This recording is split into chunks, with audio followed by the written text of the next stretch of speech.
সকালবেলা আজকে ঘুম থেকে উঠে দেখি বাজার চলে এসছে। আটা, শুকনো লঙ্কা, সাদা তেল, লঙ্কার গুঁড়ো, চালতা, পেঁয়াজ, আদা, রসুন, আলু, টমেটো, কাঁচা লঙ্কা, এই ছিল আজকের বাজার।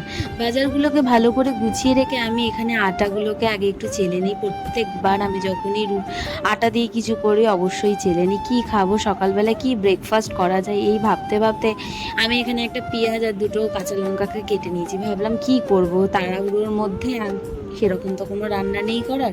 তাই ভাবলাম চলো আজকে একটু গোলা রুটি মানে করা যাক আর কি। তো গোলা রুটি না দুইভাবে করা যায়, একটা চিনি দিয়ে করা যায় আর একটাই পেঁয়াজ লঙ্কা দিয়ে।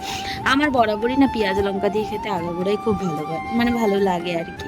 এদিকে একদম বাড়িতে তো কেউ নেই, আমি আর শাশুড়ি মা, তাই আর কি করব, বেশি করেও কোনো লাভ নেই।